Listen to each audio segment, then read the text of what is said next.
Early one morning on a Saturday, on a beautiful day like today, in January of 2018, over 1 million people all across the state of Hawaii woke to their cell phones buzzing and ringing, radio alerts blaring, with a message that read, "Ballistic missile threat inbound to Hawaii.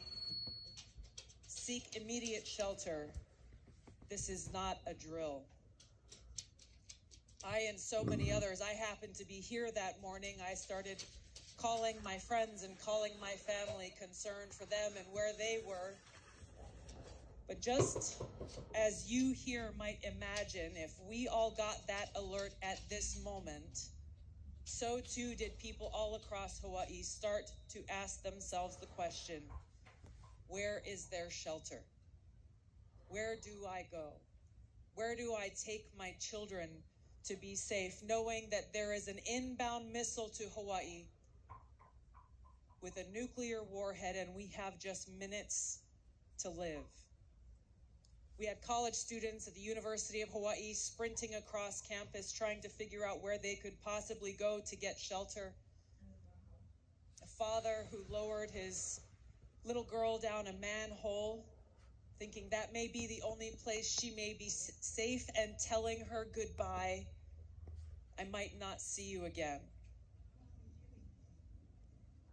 I heard after from a father who had one kid in town on the island of Oahu and another child on the other side of the island, and himself in the middle trying to decide which of his children he might spend the last of his minutes with. An impossible decision for any parent to make. Countless others shared their stories.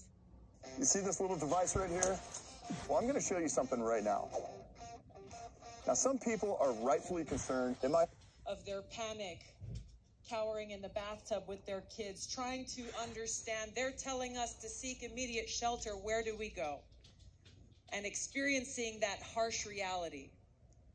That was as true for us there in Hawaii in 2018 as it is for us here today. There is no shelter. Our leaders failed us then, and they continue to fail us now. Those people who work in our nation's capital eagerly continue to escalate tensions, eagerly wage new Cold Wars, understanding that if there's a nuclear attack, yes, they will be okay in their bunkers, where they literally have plans to be able to continue to wage wars from their bunkers without any consideration for the rest of us and the destruction and incineration that their wars will cause. This was ultimately the thing that caused me to run for president in 2020, because I saw where our leaders were taking us. I saw the dangers of where this new Cold War and nuclear arms race would eventually lead. Whether intentional or accidental, there is only one destination for such wars, and that is a nuclear holocaust. I made it clear then that this is a central issue of our time, the most important issue facing us in the 21st century, and that there was a clear choice in that election. We're either going to work towards peace, de-escalate tensions, move away from this new Cold War, or we will continue to race rapidly towards nuclear brink, toward a new Cold War with Russia, a new Cold War with China, and therefore racing towards nuclear war.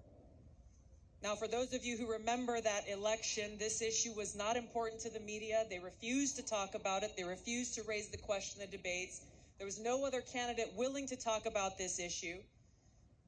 It was not important to them then, and it's not important to them now. And so here we are, 2 short years later. What I warned about then is now our reality.